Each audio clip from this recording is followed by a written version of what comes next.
क्योंकि हमारा समय भी एक सीमित है।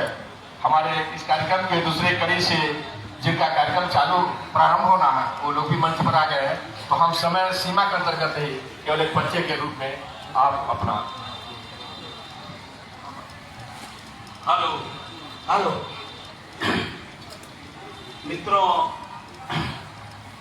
कबीर गुरु स्थली पर कबीर गुरु को नमन करते हुए मैं कबीर गुरु की साखी से अपनी बात प्रारंभ करता हूँ, जहाँ उन्होंने कहा है कि आया एक देश से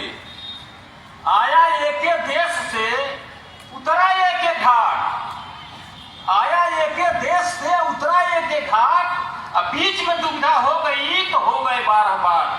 अगर 12 बाट नहीं हुए होते तो आप केवल आदमी होते, जाति नहीं होते। अब कोई जाति आज तक कबीर गुरु नहीं बन सकता या कोई भी संत नहीं बन सकता। कबीर गुरु ने बाद में कहा कि सुरति पक्षी संसार में ताते परिगो दूर, असुरति बाध्य स्थित करो 8 पहर हजू। और पहुंचते पहुंचते जब आगे गए तो उन्होंने कहा जहां संतों को बहुत बड़ा फेर है, समझ में बात नहीं आ रही है, मैं एक बात कह रहा हूं जिसको कबीर गुरु ने कहा था, दर्शाया है।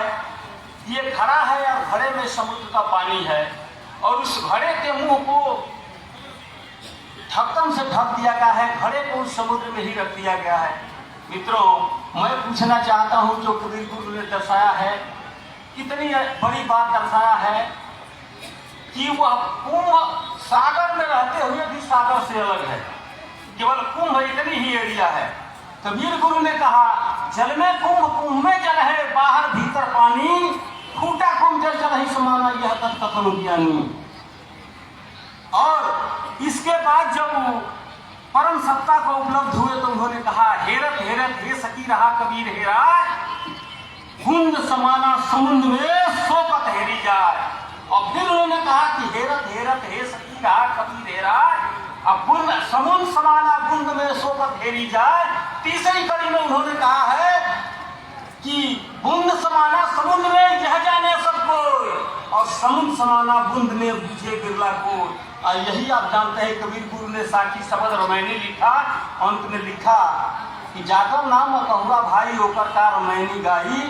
और कबीर गुरु एक और स्टेनलेस की बात विश्व में सुन ली जाए, शायद पहली बार आप सुनेंगे, हर संत मोक्ष को उपलब्ध हो गए, परम सत्ता को उपलब्ध हो गए। कबीर गुरु ऐसे संत हैं कि 20 संतों को मिला के कैसे वो परम सत्ता को उपलब्ध हुए, यह बात हमारे पास टाइम नहीं है, नहीं तो 2-2.5 घंटा बोलने के बाद समझ में ये बात आया थी। और अंत में आप सबके भीतर बैठी हुई कबीर गुरु से जुड़ी हुई चेतना को हम नमन करते हैं। सारे मित्र हमारे नमन को स्वीकार करें। जय हिंद।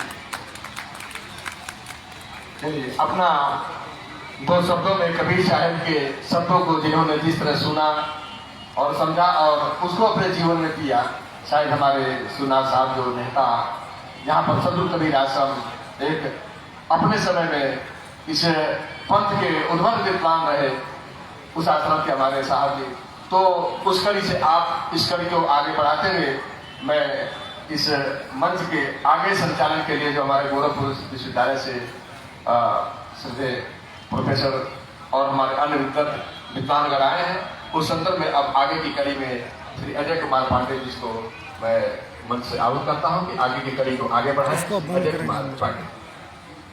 रुक जा, बंद कर नहीं चलता। हाँ, अब नहीं करेंगे। साहेब बंदगी बहुत संक्षिप्त समय के लिए हम लोगों को अवसर मिला है गोरखपुर से, तो उसी क्रम को आगे बढ़ाते हुए हम आग्रह करेंगे, हमारे एक संत है हमनियों के में डाल फलाहारी साहब, उनको आमंत्रित करते हैं कि संक्षिप्त उद्बोधन अपना जो है बस उनके